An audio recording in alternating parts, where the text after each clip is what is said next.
সত্যযুগের ভগবান, ত্রেতা যুগের ভগবান, দাপর যুগের ভগবান, যত যুগে ভগবান এসেছে সব যুগে ভক্তকে ছুটে যেতে হয়েছে ভগবানের কাছে। কলিযুগের মানুষ এত ভাগ্যবান, এত ভাগ্যবতী, কলিযুগের নারী জাতি, ভগবানের দরজায় মানুষকে ছুটে যেতে হয়নি, ভগবান মানুষের দরজায় ছুটে এসেছে। আমাদের জন্য নাম করছেন স্বয়ং মহাপ্রভু। এই কথাটা হৃদয়ে ধরলেই নয়নে জল এসে যায়। তার তো দরকার ছিল না। রাত জেগে বসে কীর্তন শুনছেন, শুধুমাত্র বড় প্যান্ডেল করে ভালো লাইট দিয়ে মাইক দিয়ে চতুর্দিক থেকে লক্ষ লক্ষ টাকা দিয়ে কীর্তনিয়া এনে আমি গান শুনে বাড়ি চলে গেলাম, ঘরে গিয়ে লাইট বন্ধ করে শুয়ে পড়লাম, জীবনের সব হয়ে গেল না।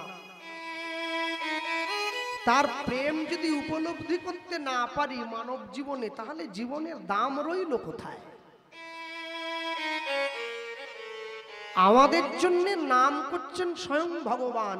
এটা কলিযুগের মানুষের সব থেকে বড় পাওনা। শ্রী রাধার মহিমা প্রেম রসসীমা জগতে জানাতো কে? আজকে আপনাদের দক্ষিণ 24 পরগনার থেকে, আমার মেদিনীপুর থেকে, কেউ বা কলকাতার থেকে, বীরভূম, বাঁকুড়া, নদিয়া, পুরুলিয়া, মুর্শিদাবাদ, মালদা, কোচবিহার, আসাম, গোটা পৃথিবীর থেকে মানুষ ছুটে যায় বৃন্দাবনের মাটিতে, ব্রজের ধুলিতে গড়াগড়ি দেয়, রাধে দয়া করো, কৃষ্ণ কৃপা করো। যদি চৈতন্য মহাপ্রভু না আসতো, আমার শ্রী গুরুদেব বললেন, মানুষ জানতেই পারত না যে বৃন্দাবন খায় না মাথায় দেয়। মহাপ্রভু এসে আমাদেরকে বৃন্দাবন দিয়েছেন, রূপ সনাতনকে উদ্ধার করেছেন।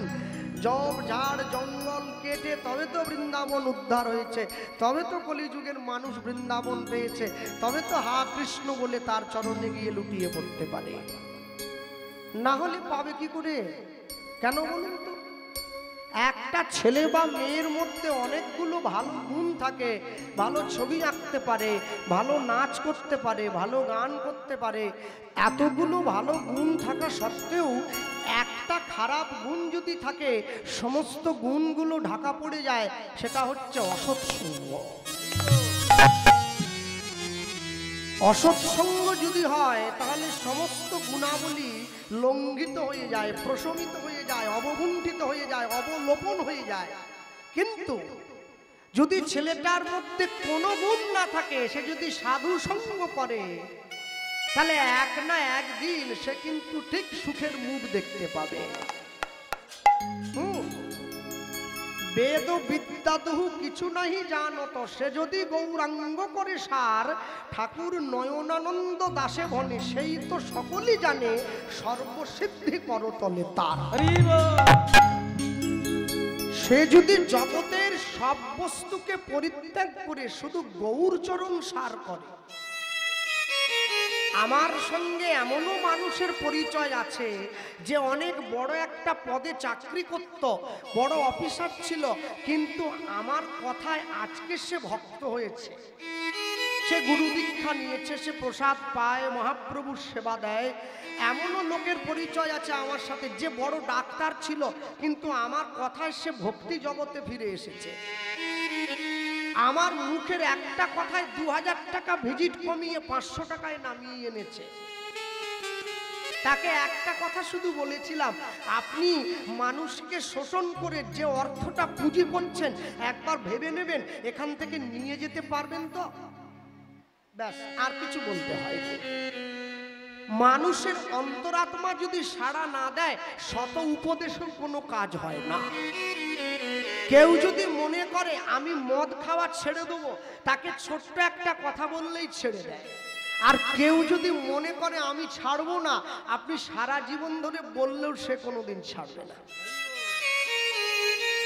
ভরতের হরিণ জন্মের কথাটা মনে নেই? ও তো দিব্যি নাম করছিল নদীর পাড়ে বসে, জড় ভরত। হ্যাঁ, আর ছুটে গিয়ে হরিণীটাকে আক্রমণ করেছিল জঙ্গলের বাঘটা। গর্ভমাঝে সন্তান ছিল, জলে ঝাঁপ দিয়ে পড়লো প্রাণ বাঁচাবার দায়ে। জড়ভরত দেখলো মাটা তো মরে যাবে, সন্তানটা পর্যন্ত মরে যাবে, জপ তপ ছেড়ে দিয়ে সমুদ্রের জলে ঝাঁপিয়ে পড়ল। হরিণটাকে বাঁচিয়েছে, মাটাকে বাঁচালো, সন্তানটাকে বাঁচালো। কদিন পরে হরিণী একটা সন্তান প্রসব করলো, হরিণীটা মারা গেল। মা যখন মারা গিয়েছে, ভরত সেই ছোট্ট হরিণ শিশুটাকে মানুষ করছে। আস্তে আস্তে করে জপ তপ থেকে মন উঠে যাচ্ছে, হরিণটার প্রতি মায়াবদ্ধ হয়ে গেল, নিজের জীবনে মৃত্যুবরণ করলো, হরিণ হয়ে জন্ম নিল। আপনি জগতে যার প্রতি যত বেশি জড়িয়ে পড়বেন না, আপনি জানবেন তত দুঃখ আপনার নিকটে চলে আসছে। এই যে মায়েরা বসে আছে, রান্না করে প্রত্যেকদিন, হ্যাঁ সারা জীবন তো রান্না করেছ, শুধু ভূত খাওয়ালে। যেদিন তোমার হাতের রান্না গোবিন্দ সেবায় ভোগ হয়ে লাগবে, সেদিন জানবে তোমার রান্না শেখা সফল হয়েছে, তার আগে হয় না। তুই যত ভালো করে সংসারের জন্য করো, কেউ তোমার সুনাম করে না। এক না একজন ঠিক খুঁট ধরে, সবই ঠিক ছিল, আজকে চাটনিতে বড্ড মিষ্টিটা বেশি। তাহলে তুমি যে এই গরমে 41 ডিগ্রি তাপমাত্রায় দাঁড়িয়ে তুমি যে খুন্তি নাড়লে, তুমি প্রশংসা পাওয়ার জন্য করলে, পেলে কোথায়? ভগবানের জন্য করো, নুন বেশি হলেও বলে না, ঝাল বেশি হলেও বলে না, তেল বেশি হলেও বলে না, বরং আরো খুশি হয়, বলে কেউ দিক না দিক ও তো দিয়েছে আমার।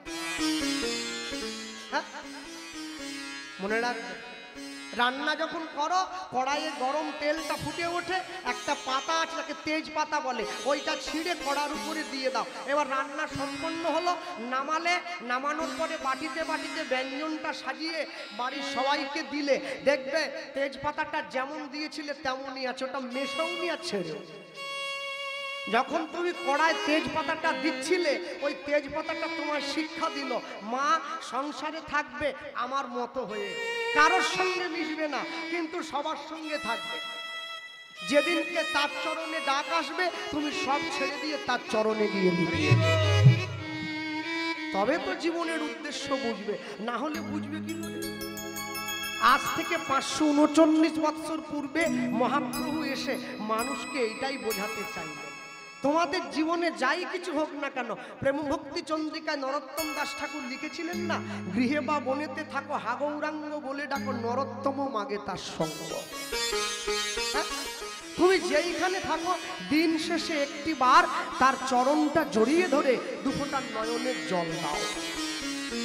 তুমি দেখবে তোমার জীবনের সমস্ত কর্ম তুমি হাসিল করে নিয়েছ অনায়াসে। মানুষে অনেক কথা বলবে, কিন্তু তার জন্য তুমি দুঃখ পাবে কি জন্য? দুঃখ যদি বলতে হয় তার চরণে গিয়ে বলবে। নিজের দুঃখের কথা মানুষকে বলে দুঃখের বোঝা বাড়িয়ে লাভ কি? বৈষ্ণব মহাজন লিখছে, মধুর বৃন্দা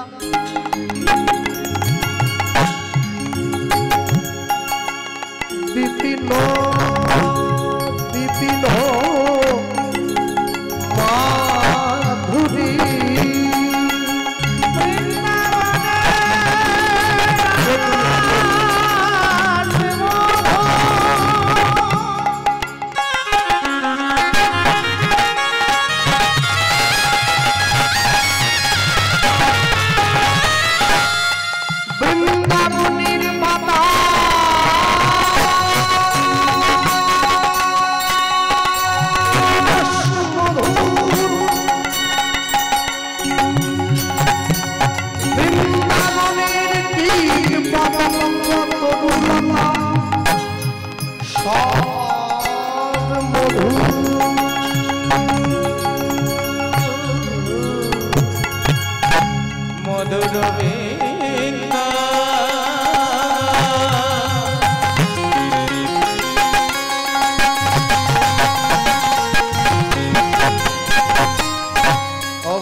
মধুর বৃন্দা বিপিন মাধুরী প্রবেশ চাতুরী সার বড়জ যুবতী ভাবেরও ভকতি সকতি হইত কার।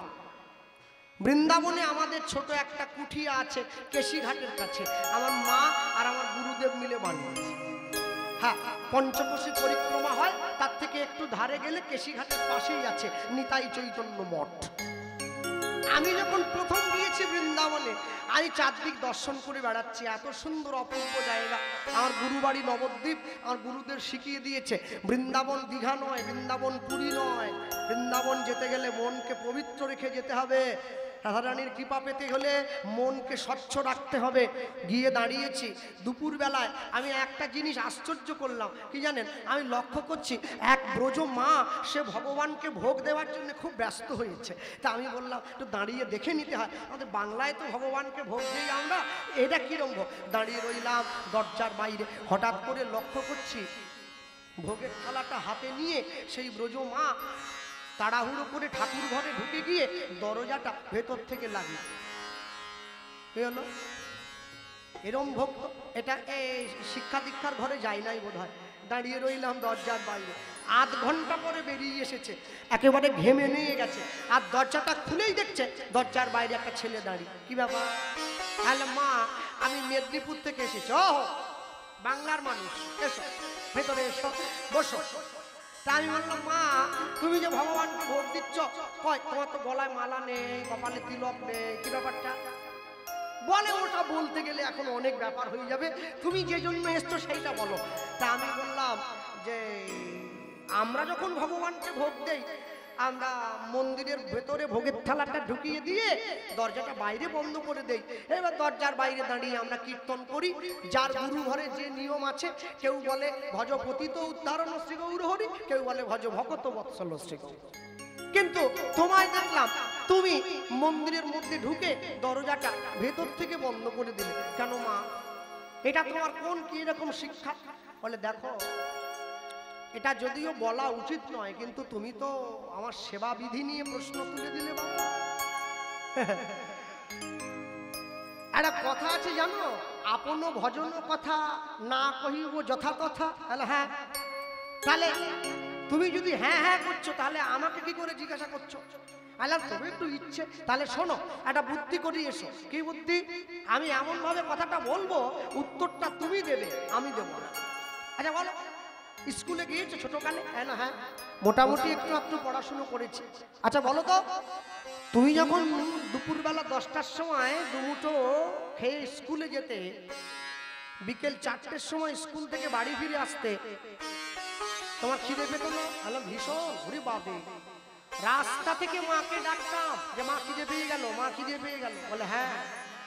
এইবার তুমি বলো, তুমি যখন তোমার মাকে ডেকে খেতে বসতে, তোমার মা যখন তোমার সামনে খাবারের থালাটা দিত, ভাত ডাল ব্যঞ্জন সব এগিয়ে দিত, খুব মনে করে বলো, তোমার মা কি তোমার সামনে খাবারের থালাটা দিয়ে তোমার কাকিমার সঙ্গে গল্প করতে চলে যেত?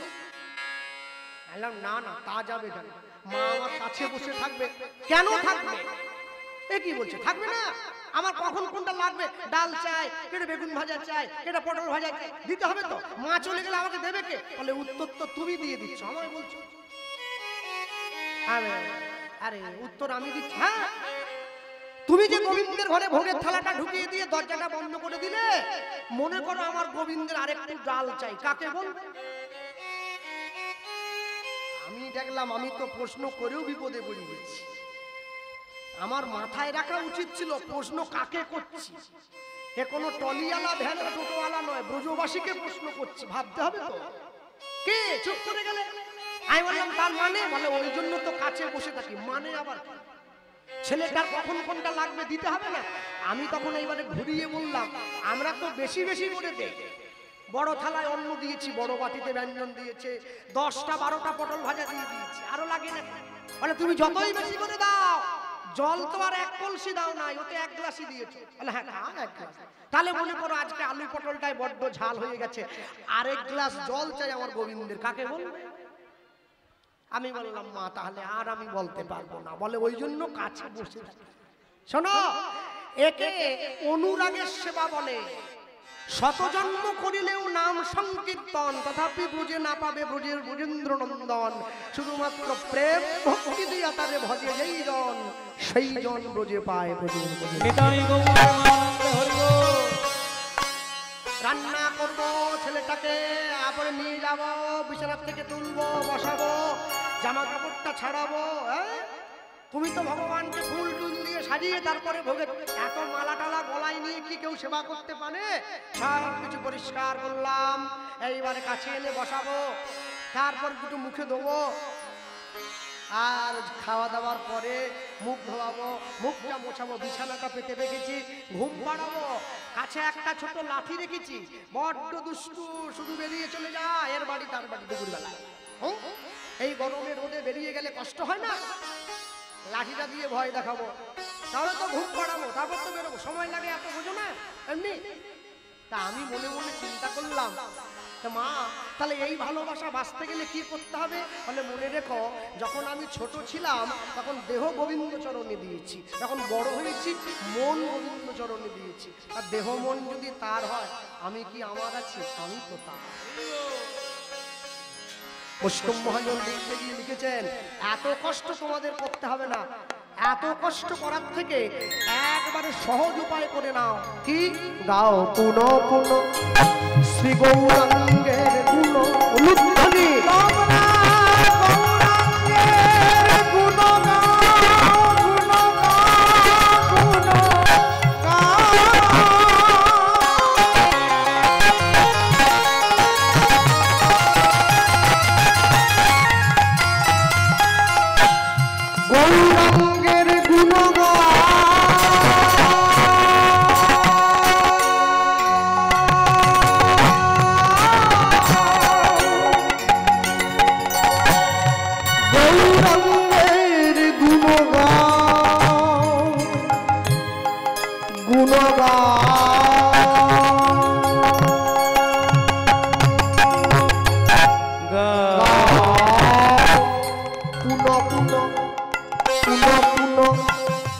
বারবার পুন গুণ গাও, গুণ গুণ গাও, গুণ যার নুন খেলে তার গুণ গাও, গুণ গুণ গাও, একবার না পারিলে দেখো শতবার গাও পুন পুন শ্রী গৌরাঙ্গের গুণ। আচ্ছা, আমি সকাল থেকে সন্ধ্যে পর্যন্ত চিটিংবাজি করবো, 2 নম্বরই করবো, লোক ঠকাবো, সন্ধ্যেবেলা বসে গৌরাঙ্গের নাম বলে নেবো, হবে তো? না না, কি করে হবে? হবে না তো। আইনে ফাঁক দিতে বৈষ্ণব মহাজন কি বললেন? সরল করিয়া এই মনে হিংসা নিয়ে নয়, প্যাঁচ নিয়ে নয়, পরের ক্ষতি চেয়ে নয়, সরল করিয়া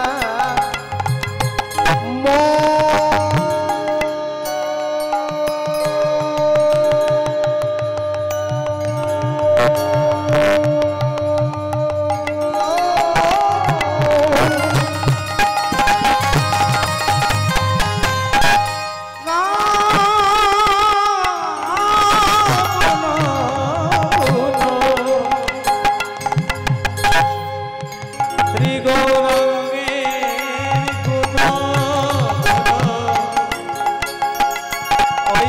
সরল করিয়া সরল করিয়া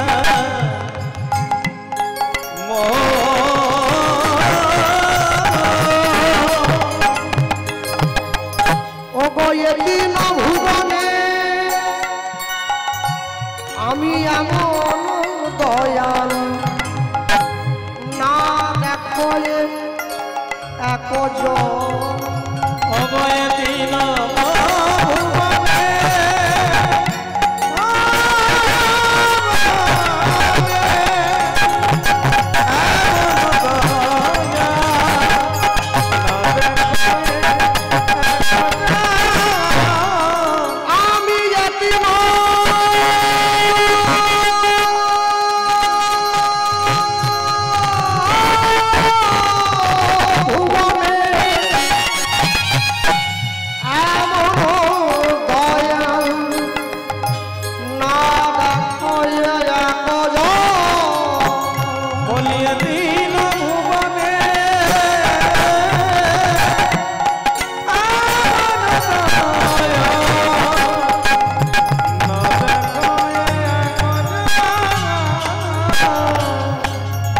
আমি এমন দয়াল আর দেখি নাই আমি এমন আর দেখি না আমি এমন দয়াল আর দেখি নাই আমি এমন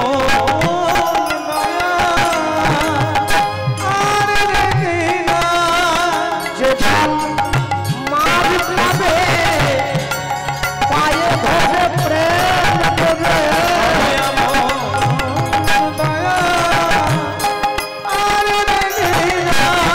যে জন সবাই মাধাইয়ের মতো মাতালকে হবি না দিল যে জন বলাই চাপ কাজির মতো মুসলমানকে কৃষ্ণ নাম দিল যে জন চপল গোপালকে উদ্ধার করিল বলি লোকের হরি ভুলকে এলো হাতে ধরি দয়াল পায়ে পড়িল মাঝে চড়াইয়ে ধরে আমি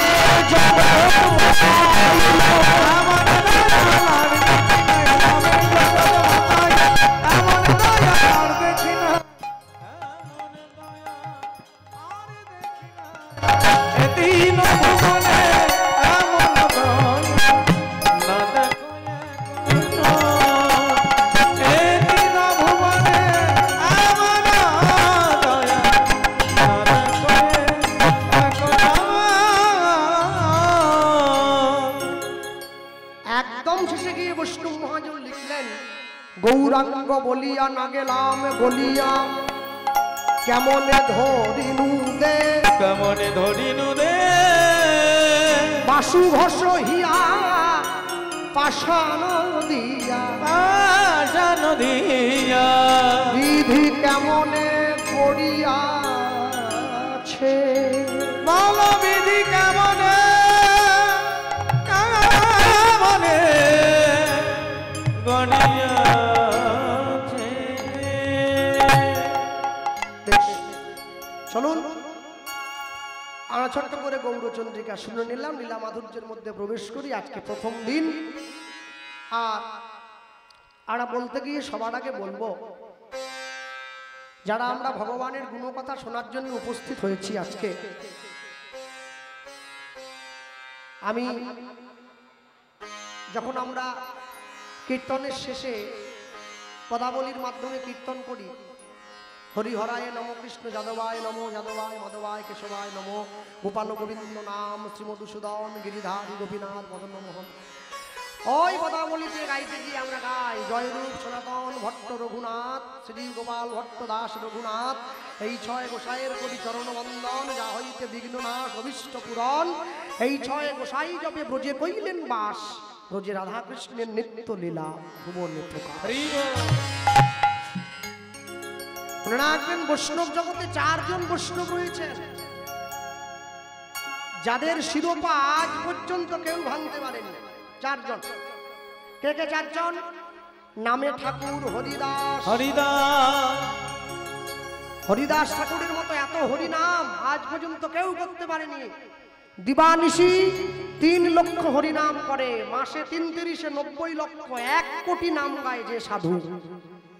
এরপরে বললেন প্রণামে রঘুনাথ দাস। রঘুনাথ দাসের মতো করে এতবার প্রণাম আজ পর্যন্ত কোনো বৈষ্ণব করতে পারে নাই। প্রত্যেক দিন বৃন্দাবনে রাধাকুণ্ডের পাড়ে গিয়ে বৈষ্ণবদের চরণে 1000 বার করে মাথা ঠুকিয়ে প্রণাম করতেন। শেষ জীবনে কপালের মাঝখানটা গর্ত হয়ে গিয়েছিল মাথা ঠুকতে ঠুকতে। এরপরে বলা হলো আচার্য শ্রী রামানন্দ। এই জায়গাটা শক্ত আছে আস্তে।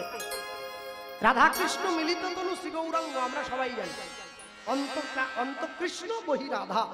আচ্ছা, রাধাকৃষ্ণ মিলিত তনু শ্রী গৌরাঙ্গ যারা বাড়িতে ফুলের বাগান করেছেন, ফুল চাষ করেছেন, আপনারা এখন রাত্রিবেলা ঘুমোতে যাচ্ছেন, হঠাৎ করে দেখতে পেলেন একটা গোলাপ ফুলের কুঁড়ি হয়েছে। সকালবেলা ঘুম থেকে উঠে দরজাটা খুলে দেখলেন ওটা কুঁড়ি নেই, ওটা ফুল হয়েছে।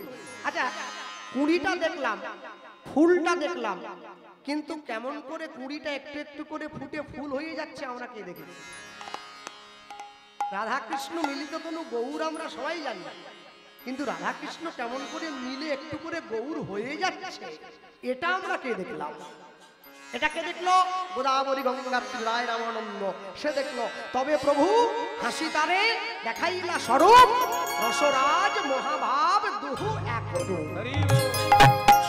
ওই জন্য বললেন আচার্য শ্রী রামানন্দ। 3 4 হরিনাম প্রচারে শ্রীপাদ নিত্যানন্দ।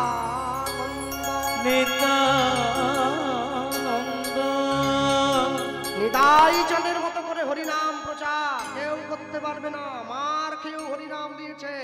মেরেছি কলসির কানা তা বলে কি প্রেম দেব না? হরিবাসরে দাঁড়িয়ে যার কথা আজকে আমরা শুনবো, আমি দ্বিতীয়বারে যার নামটা বললাম, হ্যাঁ, প্রণামে রঘুনাথ দাস। প্রথম দিন দাঁড়িয়ে পরিবেশ খুবই সুন্দর, শান্ত, শ্রোতাবর্গের মন বড় উৎফুল্ল, চঞ্চল পরিবেশ নয়। ধৈর্য ধরে আপনারা প্রাণ ভরে আস্বাদন করব আমরা পরম বৈষ্ণব মহাজন শ্রীল রঘুনাথ দাস গোস্বামীর জীবনী। সবাই জানে হরিদাসের মুখস্থ তো। রঘুনাথের বৈরাগ্য পাষাণের সমান। যার বৈরাগ্য দেখে পাষাণ পর্যন্ত বলে গিয়েছে, আমরা তার কথা শুনছি। আস্তে আমি একটুখানি পিছন দিকে পিছিয়ে আসবো, বললে আপনাদের বুঝতে সুবিধে হবে সবার। রঘুনাথ দাসের শ্রীপাঠ যেখানে, সেখানে আমরা দর্শনে গিয়েছিলাম। হুগলি জেলার ব্যান্ডেল থেকে 21 কিলোমিটার দূরে একটা গ্রাম আছে, যে গ্রামটার নাম হচ্ছে আদিসপ্তক গ্রাম। এই আদিসপ্তক গ্রামের 2 জন জমিদার, এক মায়ের পেটের 2 ভাই। বড় ভাইয়ের নাম গোবর্ধন দাস, ছোট ভাইয়ের নাম হিরণ্য দাস। আস্তে, বড় ভাই হিরণ্য দাস, ছোট ভাইয়ের নাম গোবর্ধন দাস। আশ্চর্য কি, 2 ভাই জমিদার কেন না? 2 ভাইয়ের কাজ ছিল সারা বছর বাংলার থেকে খাজনা আদায় করে দিল্লিতে হুসেন শাহের দরবারে পাঠিয়ে দেওয়া, এটাই কাজ। হুসেন শাহ এই 2 ভাইয়ের কর্মে খুশি হয়ে প্রতি বছর এই 2 ভাইকে বেতন দিতেন আজ থেকে 500 বছর আগে 9.5 লক্ষ টাকা, যেটা বর্তমান বাজারে 100 কোটি টাকার সমান। 500 বছর আগের কথা বলছি। এক সময় শোনা যায় সম্পূর্ণ হুগলি জেলাটাই তাদের আয়ত্তে ছিল, তারা এত পয়সার মালিক ছিল। কিন্তু ভগবান তো সবাইকে সব দিকে পূর্ণ করে দেন না, একটা দিক তো অপূর্ণ রেখে দেন।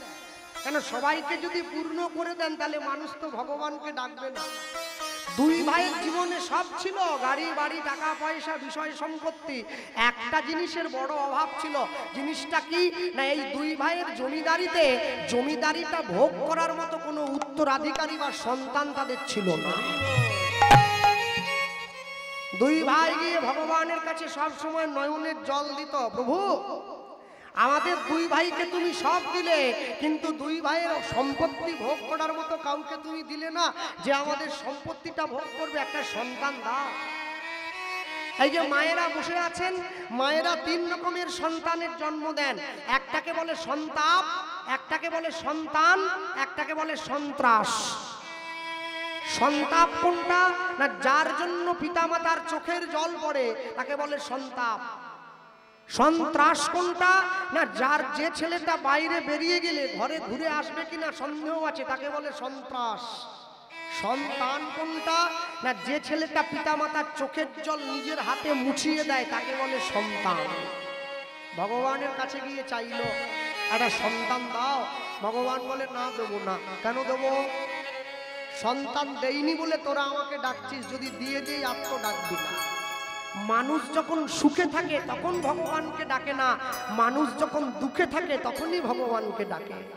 কিন্তু সুখের দিনে কেউ যদি ভগবানকে ডাকে, ভগবান তার ঘরের দরজায় গিয়ে দাঁড়ায়। ভক্তমণ্ডলী, ভক্তিমতী মায়েরা, দুই ভাই নিত্য নিত্য ভগবানের কাছে কাঁদে, প্রভু একটা সন্তানের কি আশা করতে পারি না তোমার কাছে? একদিন, দুদিন, তিন দিন। আজকে দুই ভাই মিলে একটা যুক্তি করলো। যুক্তিটা কি? এতদিন পর্যন্ত সন্তান চেয়েছি নিজেদের জন্য, আজকে সন্তান চাইবো তোমার সেবার জন্য। আমরা মরে যাওয়ার পরে তোমার মন্দিরে ফুল তুলসী কে দেবে? বলো, কে দেবে? তোমায় ধুনো কে দেবে? তোমায় ফল যদি কেউ না থাকে? ভগবানকে ঘুরিয়ে নাক ধরাচ্ছে, বলে দেখি এবার তুমি কত চালাকি করতে পারো। হ্যাঁ, এই যে গ্রামের মধ্যে মন্দিরটা তৈরি হয়েছে, এই মন্দিরটা তো একা কারো পয়সায় হয়নি, গ্রামের মানুষের সবার অর্থ নিয়ে হয়েছে। তাহলে বলতে পারেন যে মন্দিরটা আপনারা সবাই মিলে বানিয়েছেন সেই মন্দিরের দাম বেশি, না যে মন্দিরটা ভগবান দিয়ে পাঠালো সেই মন্দিরের দাম বেশি? আমার মনে হয় এই মন্দিরটার দাম বড় বেশি। কেন? মন যদি না থাকতো মন্দির তৈরি হতো কি? যা আছে ব্রহ্মাণ্ডে তা আছে দেহভাণ্ডে। আমার মন তৈরি হয়েছে, ঈশ্বর আমাকে মন দিয়েছে বলে আমি মন্দির করার জন্য সাহায্য করার এগিয়ে গেলাম। তাহলে যে মন্দির আপনারা তৈরি করলেন সেই মন্দিরে প্রত্যেকদিন সন্ধ্যেবেলা করে কি জ্বালানো হয়? ধূপ, ধুনো, প্রদীপ। তাহলে যে মন্দির মানুষ তৈরি করলো সেখানে ধূপ জ্বালালো, আর যে মন্দির ভগবান দিয়ে পাঠালো সেই মন্দিরে বান্ডিল বান্ডিল বিড়ি জ্বালিয়ে বসে আছে। যে মন্দির মানুষ তৈরি করলো সেই মন্দিরে প্রত্যেকদিন দুপুরবেলা করে ফল দেয়, মিষ্টান্ন দেয়, কত ভালো ভালো কাঁচকলার কোপ্তা, মোচার ঘন্ট ভগবানকে ভোগ দেয়। আর যে মন্দির ভগবান বানিয়ে পাঠালো সেই মন্দিরে কেজি কেজি খাসির মাংস ঢুকাচ্ছে।